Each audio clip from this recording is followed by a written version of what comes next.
Hello বন্ধুরা, আজ সকাল সকাল বেরিয়ে পড়েছিলাম সাইকেল নিয়ে ভোরবেলায়। তো ভাবলাম আজকে একটু সাইকেল চালানো যাক, দেখি কত দূর যেতে পারি।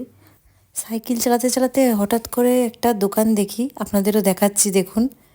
এই যে সেই দোকানটা, আর কিসের জন্য রুকেছিলাম সেটাও আপনাদের দেখাচ্ছি। তো এই দেখুন সেই রোডটা হচ্ছে যেখানে এই দোকানটা। তো এইটা অ্যাকচুয়ালি একটা হচ্ছে চায়ের দোকান। এখানে অনেক রকম কচুরি সিঙ্গারা এসবও হয়, কিন্তু সেটা এখনও খোলেনি। সকাল সকাল একটু বেলার দিকে খোলে। তো চায়ের দোকানেই আমি দাঁড়িয়েছি, চায়ের যা গন্ধ টানছিল, তো না নিজেকে আটকে আর থাকতে পারলাম না। তো এই দেখুন চা চলে এসছে আমার হাতে। তো কালারটা একবার দেখুন, কি দেখতে দারুণ, যেরম দেখতে সেরম খেতে। এরম সকাল সকাল চা পেলে ক্যা বাত ক্যা বাত। এরপর চলে গেলাম ফলের দোকানে। তো আমার কিছু ফল নেওয়ার ছিল, তো সেইগুলো নিয়ে নিলাম। আর এই দাদার এখানে আমি প্রত্যেকবার নিই, দাদার এখানে ফলগুলো খুবই ভালো, আঙুর আপেল সবই খুব মিষ্টি। তো ফল উনি দিয়ে দিয়েছে, রেডি করেছে। তো নিয়ে এবার বেরিয়ে পড়বো এখান থেকে।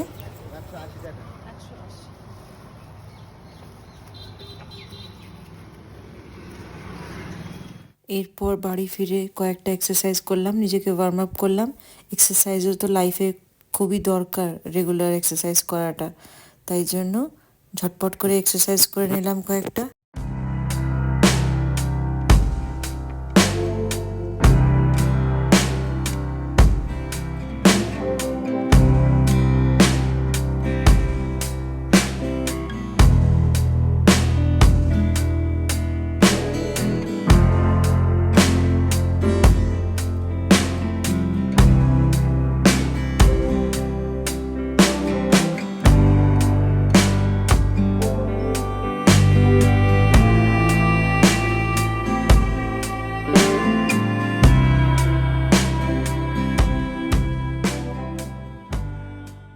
ওয়ার্কআউট করা আমার ডান হয়ে গেছে। তো এবার যাই নিচে, দেখি লাঞ্চের জোগাড় করি।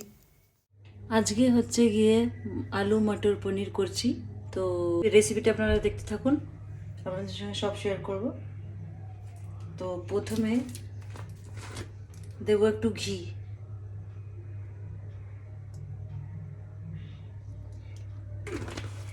পনিরটা ভাজার জন্য ঘিটা দিয়ে দিলাম। গ্যাসটা জ্বালিয়ে দেবো। এবার গ্যাস জ্বালিয়ে দিয়েছি। এবার এই পনিরটাকে স্লাইস করে তারপর এর মধ্যে ছেড়ে দেবো কড়াতে।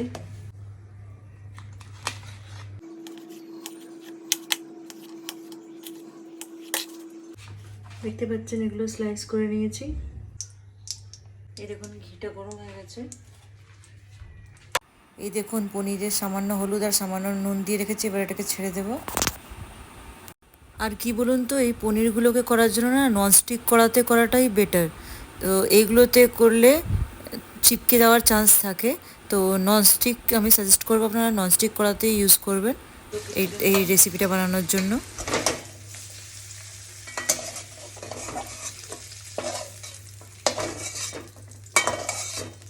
আচ্ছা, পনির ভাজা হয়ে গেছে। এবার একটু তেল দিয়ে দেব আলুর সাথে মশলাগুলো ভাজার জন্য। তো নিজের মতন পরিমাণ মতন তেল দেবেন একটু মশলার সাথে আলুগুলো ভাজার জন্য। এই জিরে ফোড়ন দিয়ে দিলাম। এইবারেতে দেখুন দুটো আলু কেটে রেখেছিলাম স্লাইস করে, ওটাকে ছেড়ে দিলাম।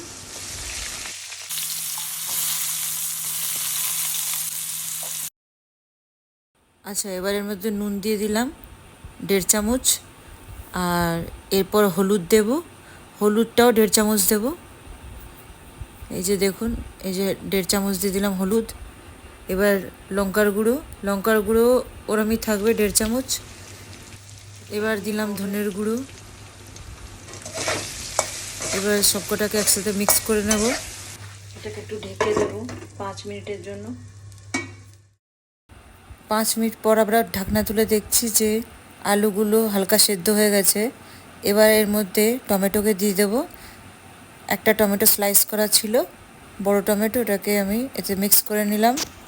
এইবার এতে জিরা পাউডার দিয়ে দেব। আচ্ছা, আমি আগে থেকে কড়াইশুঁটি ছাড়িয়ে রেখেছিলাম, ওটা ছেড়ে দিলাম। 10টা মতন কড়াইশুঁটি নিয়েছিলাম, ওটা ছেড়ে দিলাম এর মধ্যে। আবার ঢেকে দিয়েছি। এই যে তেজপাতা এলাচ, এটা এখন দিয়ে দেবো। গন্ধটা বেশ ভালো ছাড়বে, তাই জন্য এটাকে আমি একটু পরেই দিলাম। এবার আদা দিচ্ছি এর মধ্যে।